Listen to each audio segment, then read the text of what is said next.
Hi friends, எல்லோரும் எப்படி இருக்கீங்க? நான் நல்லா இருக்கிறேன். தொடர்ந்து லாங் வீடியோ போடுங்கன்னு சொல்லி கமெண்ட் பண்ணிகிட்டே இருக்கிறீங்க. இப்போ ஊருக்கு போயிட்டு வந்ததுலேருந்து, அதுவும் இல்லாமல் இப்போ இந்த மழையில் எனக்கு கொஞ்சம் உடம்பு முடியல. அதனால தான் என்னால் ரெகுலராக வீடியோ ஷேர் பண்ணுறதுக்கு முடியல.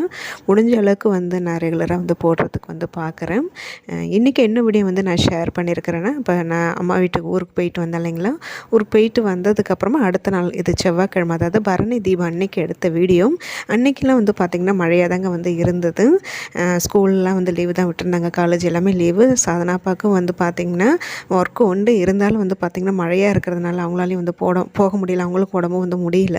அதனால் வீட்டில் இருந்தபடியே தான் ஒர்க் பண்ணிகிட்டு இருந்தாங்க. அன்றைக்கி இது மதியம் போல் தான் நான் வீடியோ எடுக்கவே ஸ்டார்ட் பண்ணினேன். மழையும் விட்டு விட்டு பெஞ்சிக்கிட்டே தாங்க இருந்தது. ரொம்ப கடுப்பாக இருக்குதுங்க. டென்ஷனாகவும் இருக்குது. அதே சமயம் அன்றைக்கெலாம் பார்த்திங்கன்னா கொஞ்சம் கஷ்டமாக தான் இருந்தது. வீட்டுக்குள்ளேயே பார்த்திங்கன்னா துணியை காய போட்டு விட்டுட்டு எனக்கு ரொம்ப டென்ஷனாக தாங்க இருக்குது. வீட்டுக்குள்ளே எனக்கு துணி காய வச்சாலே பிடிக்காது. வேறு வழி இல்லை. தொடர்ந்து இங்கே மழை பெஞ்சிட்டு இருக்கிறதுனால துணி வீட்டுக்குள்ளே தான் போட்டு விட்டுருக்குறேன். என்றைக்கு வெய்ய அடிக்குதோ அன்றைக்கி மொத்தத்தையும் ஷெல்ஃபில் இருக்கிற எல்லா துணியும் ஒரு தடவை வெயிலில் நல்லா சூடு ஏற விட்டு தாங்க திருப்பி மடித்து வைக்கின்ட்டு நினச்சிட்ருக்கேன். ஏன்னா எல்லா ட்ரெஸ்ஸும் எதை எடுத்தாலுமே ஜில்லுன்னு இருக்குங்க. அதாவது ஒரு மாதிரி ஈரமாக இருக்கிற மாதிரி ஒரு ஃபீலாகவே இருக்குது. அன்றைக்கி மதியம் போல் தான் வீடியோ எடுக்க ஸ்டார்ட் பண்ணினேன். சமையலும் ரொம்ப செய்கிறதுக்கு லேட் ஆகிடுச்சிங்க. மேக்ஸிமம் 1 மணிக்கெல்லாம் சமையல் வேலையை முடிச்சுட்டு சாப்பிட்டுடுவோம். பசங்க எல்லோரும் வீட்டில் இருந்தோம்னா. அன்றைக்கி லேட் ஆகிடுச்சு. ஏன்னு பார்த்திங்கன்னா லைட்டாக மழை விட்டதுக்கப்புறமா கோயிலுக்கு போயிருந்தோம். செவ்வாய்க்கிழமைக்கு எப்போதுமே நைட்டு தான் திருப்பூரூருக்கு அந்த சுவாமி கோயிலுக்கு போவோம். நைட்டு போக சரிவரமானு தெரியாது. ஏன்னா ஈவினிங் மேலெல்லாம் நல்ல மழை இருக்குதுன்னு சொல்லியிருக்கிறாங்க. சரி, அதனால் இன்றைக்கி அவங்களும் லீவில் இருக்கிறதுனால பகல்லே போயிட்டு வந்துடலாம். பகலில் போய் ரொம்ப நாள் ஆகிடுச்சின்னு சொல்லிட்டு அன்றைக்கி பகலில் திருப்பூரூர் முருகன் கோயில் போயிட்டு அப்படியே மளிகை பொருட்களும் வாங்கிட்டு வீட்டுக்கு வரதுக்கு லேட் ஆகிடுச்சு. வந்ததுமே அவசர அவசரமாக சமையல் வேலையை தாங்க பண்ணிகிட்டு இருந்தேன். ரொம்ப சிம்பிளாக அந்த தக்காளி சாதம் தாங்க, இந்த புதினா, பச்சை மிளகா, மல்லித்தழை இதெல்லாமே அரைச்சிட்டு செய்கிறது தான். ரொம்ப சிம்பிள் தான். டக்குன்னு வேலை முடிஞ்சிடும்.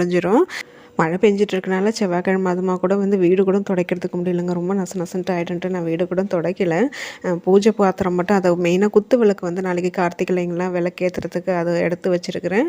மற்றபடி முக்கியமாக என்ன பூஜை பாத்திரம் தேவையோ அதை மட்டும் அதை மட்டும் தான் விளக்க போகிறேன். அதெல்லாம் எடுத்து வச்சுருக்கிறேன். அப்புறம் இப்போ நான் ஊருக்கு போயிருந்தப்போ இந்த மழையில் பார்த்திங்கன்னா அந்த பவர் ஏறி இறங்கும் போது நம்மளுடைய ஆர்ஓ வாட்டர் போயிடுச்சுங்க. ஒரு மாதிரியே டப்புன்னு சத்தம் கேட்டங்கதெல்லாம் வெடித்த மாரி.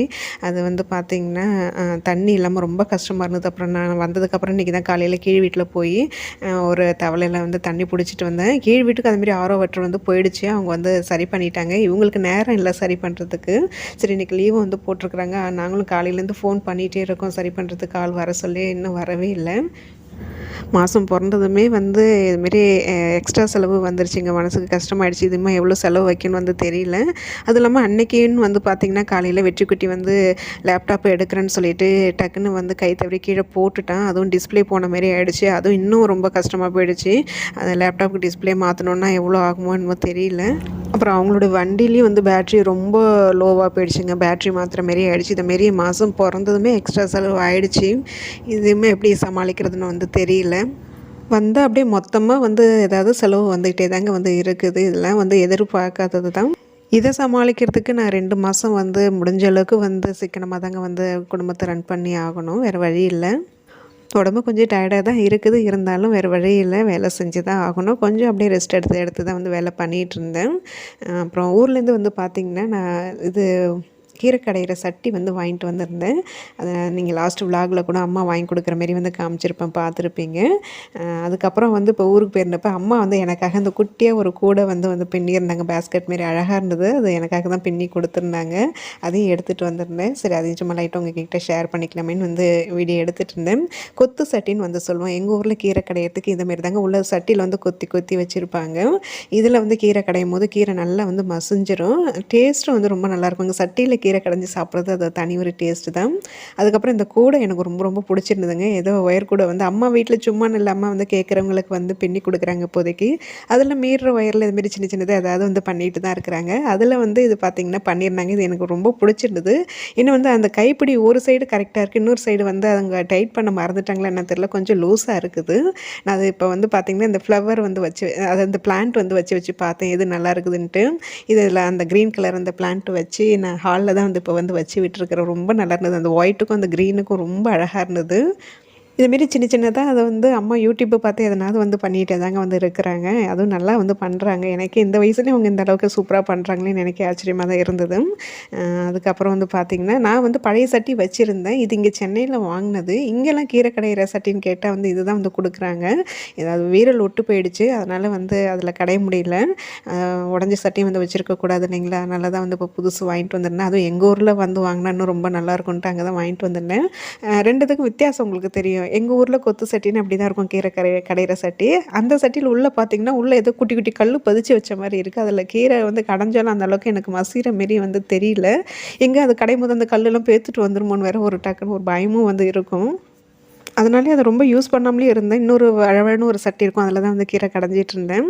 இப்போ இதை ஊர்லேருந்து வாங்கிட்டு வந்துட்டேன். இதை கொஞ்சம் வந்து 2, 3 நாளைக்கு தண்ணியில் ஊற வச்சு நல்லா தேய்ச்சி கழுவிட்டு அதுக்கப்புறம் தான் அதை யூஸ் பண்ணணும். சமைச்சிட்டு இருக்கும்போதே ஃபோன் வந்தது. இன்னும் கொஞ்சம் நேரத்தில் வந்து சர்வீஸ் பண்ணுறதுக்கு ஆள் வராங்கன்னு சொல்லிட்டு அதுக்குள்ளே கடகட சமையலை முடிச்சுட்டு சிங்கில் கிடந்த 1, 2 பாத்திரத்தையும் விளக்கி அந்த இடத்த க்ளீன் பண்ணி வச்சுட்டேன். ஏன்னா வந்தவங்களுக்கு க்ளீன் பண்ணுறதுக்கு அந்த நேரம் கொஞ்சம் ஃப்ரீயாக இருந்தால் ஈஸியாக இருக்குமேன்ட்டு அந்த வேலையும் கையோட முடிச்சுட்டேன். இப்போ இந்த மழையில் நிறைய பேர் வீட்டில் இந்த கரண்ட் அந்த ஓல்டேஜ் ப்ராப்ளம் இந்த ஆரோவில் தான் நிறைய ப்ராப்ளம் வந்திருக்குன்னு அவங்க சொல்லிகிட்டு இருந்தாங்க. அது கழட்டி அதுக்கப்புறம் அதை சர்வீஸ் பண்ணிகிட்டு இருந்தாங்க. ஒரு 1500 ரூபா கிட்ட என்னமோ செலவாயிடுச்சு. இது நான் வந்து ஆன்லைனில் தாங்க வந்து வாங்கியிருந்தேன். கிட்டத்தட்ட 3 வருஷத்துக்கு மேலே ஆயிடுச்சு. இது வரைக்கும் எந்த ஒரு ப்ராப்ளமே வந்து கொடுக்கல. 3500 சொல்லி தான் வந்து வாங்கினேன். அப்போ வந்து சர்வீஸ் அங்கே வந்து செட் பண்ணும்போது 500 அந்த கொடுத்தோம். கிட்டத்தட்ட 4000 தான் ஆயிடுச்சு. இது வரைக்கும் வந்து பார்த்திங்கன்னா 3 வருஷத்துக்கு மேலே ஆயிடுச்சு. எந்த ஒரு ஃபால்ட்டுமே இல்லைங்க, சூப்பராக இருக்குது. இதோட லிங்க் வந்து அப்போவே நிறைய பேர் வந்து கேட்டிருந்தாங்க. அது இப்போ லிங்க் எனக்கு வந்து கிடைக்கல, ஷேர் பண்ணுறதுக்கு முடியல. உள்ளே ஏதோ ஒரு பார்ட்ஸ் போயிடுச்சுன்னாங்க. அது பேர் சொன்னாங்க, எனக்கு மறந்து போச்சு. அதுதான் இப்போ வந்து புதுசாக மாற்றிருக்கிறாங்க. கையோடவே வந்து ஃபில்ட்ரு வந்து மாற்றி கொடுத்துருங்கன்னு வந்து சொல்லிட்டாங்க. 2 மாதம் முன்னாடி தான் ஃபில்ட்ரு மாற்றணும். இருந்தாலும் அதுக்குள்ளே அந்த ஃபில்ட்ரு அப்படியே பிளாக்காக மாறிடுச்சு. இந்த மழையில் அப்படி தான் வந்து ஆகுமா? மழை டைமில் மட்டும் மேக்ஸிமம் 2 மாதத்துக்கு ஒரு தடையாக தான் வந்து மாற்றிருங்கன்னு வந்து சொல்லிட்டு இருந்தாங்க. நாங்கள் மேக்ஸிமம் வந்து ஒரு 4 மாதம் இல்லை ஒரு 6 மாதத்துக்கு ஒரு வாட்டி தான் வந்து இந்த ஃபில்ட்ரு மாற்றிட்டுருக்குறோம். சமையல் சேவை ஏற்கனவே லேட் ஆகிடுச்சு. அப்புறம் ஆளும் வந்துட்டாங்க. பசங்களுக்கும் வந்து பசி தாங்கலை. அப்புறம் வந்து சாப்பாடெல்லாம் எடுத்துகிட்டு எங்கள் ரூமில் வந்து வச்சுட்டு நாங்கள் 3 பேர் வந்து சாப்பிட்டுட்டோம். அப்புறம் அவங்க போனதுக்கப்புறம் தான் சாதனை அப்பா வந்து சாப்பிட்டாங்க. அப்புறம் இந்த லேப்டாப் எடுத்து வச்சுருந்தாங்க. சரியாகுமா ஆகாதான்ட்டு வந்து ஆன் பண்ணி பார்த்துட்டு இருந்தேன். என்னதான் நம்ம பார்த்து பார்த்து க்ளீன் பண்ணிட்டு இருந்தாலுமே இந்த கரப்பான்பூச்சி தொல்லை வந்து போகவே மாட்டுதுங்க. ஏன்னு வந்து பார்க்கும்போது இப்போ தான் தெரியுது. எங்கெங்கெல்லாம் ரவை இடுக்கு கிடைக்குதோ அங்கெல்லாம் பார்த்திங்கன்னா இந்த கரப்பான்பூச்சி முட்டை போட்டு வச்சுருக்குது. இந்த ஆரோக்குள்ளே வந்து பார்த்திங்கன்னா எப்படி கேப் இருக்குதுன்னு தெரியல. அதில் உள்ளதான் அந்த பாக்ஸ் இருந்தது. அதிலலாம் பார்த்திங்கன்னா எவ்வளோ இருக்குது பாருங்கள் முட்டை. சில இடங்கள்லாம் நம்ம வந்து ரொம்ப டீப் க்ளீனிங் பண்ண முடியாது இல்லைங்களா? இப்போ இந்த ஆரோலாம் நான் நவுத்திட்டு க்ளீன் பண்ண மாட்டேன். சரி எதாவது நவுத்திட்டு ஏதாவது ஒன்று ஆயிடுச்சுன்னா அவர் எதாவது சொல்லுவாருன்னு பயந்துட்டு அதெல்லாம் நவுத்த மாட்டேன். ஏன்னா இப்போ பார்த்திங்கன்னா அந்த இடத்துலலாம் நிறைய குட்டி குட்டியாக வந்து முட்டை இருக்குது. இப்போ அது மூலிமா தான் நிறையா வந்து பரவுதுன்னு நினைக்கிறேன். ஏன்னா எனக்கு கிச்சன் மற்ற இடத்துல கூட அவ்வளோவா இருக்காது. கிச்சனில் மட்டும் வந்து இந்த கரப்பான்பூச்சி கொஞ்சம் அதிகமாக தான் வந்து இருக்குது. ஒரு நாள் ஃபுல்லாக டீப் க்ளீனிங் பண்ணிவிட்டு இந்த ஹிட்டு வாங்கிட்டு வந்து ஒரு வாட்டி அடித்து விட்டால் தான் கொஞ்சம் க்ளீன் ஆகும்னு நினைக்கிறேன். சர்வீஸ் முடிஞ்சதுக்கப்புறமா அந்த ஆரோவில் ஃபுல்லாக வாட்ரு வந்து ஃபில் ஆனதுக்கப்புறம் அதை யூஸ் பண்ண வேண்டாம். திருப்பி இன்னொரு வாட்டி வந்து ஃபில் பண்ணிவிட்டு யூஸ் பண்ணிக்கிங்கன்னு சொன்னாங்க. அதனால் அந்த ஆரோவில் அந்த வேஸ்டேஜ் வாட்டர்லாம் வந்து பிடிச்சி பாத்திரம் விளக்கு அந்த கவுண்டர் டாப் க்ளீன் பண்ணுறதுக்கு இல்லைன்னா வெளியில் வராண்டாவில் ஊற்றி விடுறதுக்கு வந்து யூஸ் பண்ணிப்பேன். அதுதான் வந்து தனி ஒரு பாத்திரத்தில் பிடிச்சிட்டு இருந்தேன்.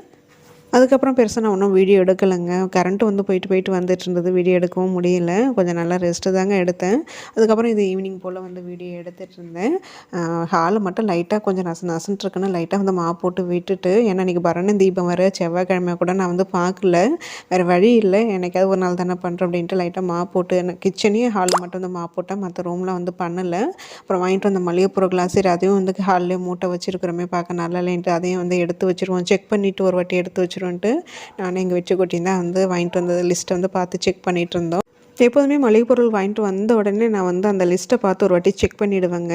ஏன்னா நாம் வந்து சில சமயம் கரெக்டாக சொல்லியிருப்போம். அவங்க சில ஐட்டம் வந்து போட மறந்துருப்பாங்க. இல்லாட்டினா வந்து அமௌண்ட்டில் கொஞ்சம் வந்து டிஃப்ரெண்ட் வந்து வரும். அதுமாதிரி இன்றைக்கி வந்து ஒரு ஐட்டத்துக்கு வந்து அமௌண்ட் கொஞ்சம் அதிகமாக போட்டிருக்கிறாங்க. அதே சமயம் வந்து 2 ஐட்டம் வந்து அவங்க இதில் வந்து போடலை மறந்துட்டாங்க. ஆனால் லிஸ்ட்டில் வந்து பில் பண்ணியிருக்கிறாங்க. அதை குறித்து வச்சுட்டு அதை நாளைக்கு தான் போய் வந்து மாற்றிட்டு வரணும், அதாவது வாங்கிட்டு வரணும். செக் பண்ணுறது நம்மளுக்கு நல்லது எப்போதுமே. அதெல்லாம் ஒரு வாட்டி செக் பண்ணி எடுத்து வச்சுட்டேன். இந்த வாட்டி வந்து மளிகை பொருட்கள் வந்து எதுவுமே ரீஃபில் பண்ணுறதுக்கு முன்னாடி வந்து விலைக்கு காய வைக்கிற மாரிலாம் இல்லை. மழை இல்லைன்னா செய்வேன். மழை இருக்கிறதுனால செய்கிறது கொஞ்சம் கஷ்டம்தான். ஏன்னா லாஸ்ட் மந்த் தான் ஃபுல்லாக டீப் க்ளீனிங் பண்ணேன். அதனால் இந்த வாட்டி எது வந்து காலியாகுதோ அதை மட்டும் வந்து கழுவிட்டு அதுக்கப்புறம் ரீஃபில் பண்ணலான்ட்டு வந்து இருக்கிறேன். இது எல்லாத்தையுமே எடுத்து வாளியில் வச்சுட்டு அதுக்கப்புறமா வந்து பரணி தீபம் வந்து போட்டு சாமியெல்லாம் கும்பிட்டுட்டு அதுக்கப்புறமா தான் நான் டிஃபன் வேலையை வந்து பார்த்தேன். இன்றைக்கி இந்த விலாக் இதோட வந்து நான் முடிச்சுக்கிறேன். உங்களுக்கு கண்டிப்பாக இந்த வீடியோ பிடிச்சிருக்கும்னு நினைக்கிறேன். நாளைக்கு வந்து கார்த்திகை தீப விலாக் வந்து பார்க்கலாம்.